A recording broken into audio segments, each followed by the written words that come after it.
जर तुमचे या बँकेमध्ये खाते असेल तर सध्या तुमची जास्त डोकेदुखी होऊ शकते. मोदी सरकारने काल घेतलेल्या मोठ्या निर्णयाचा परिणाम कोट्यवधी लोकांवर होणार आहे.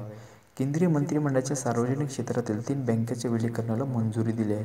त्यामध्ये bank of Baroda, Dena bank आणि विजया बँकेच्या विलीकरणाची लवकरच सुरुवात होणार आहे. यामुळे देशातील तिसरी सर्वात मोठी बँक तयार होईल. सध्याच्या घडीला स्टेट बँक ऑफ इंडिया ही देशातील सर्वात मोठी बँक आहे. त्यानंतर ICICI बँकेचा क्रमांक लागतो. Bank of Baroda, Dena bank आणि विजया बँकेच्या विलीकरणामुळे सर्वसामान्यांच्या खातेदारांना अडचणीचा सामना करावा लागू शकतो. या विलीकरणाचा परिणाम खातेदारांवर हळूहळू होईल, अशी माहिती SBIचे माजी मुख्य व्यवस्थापकीय यांनी दिली.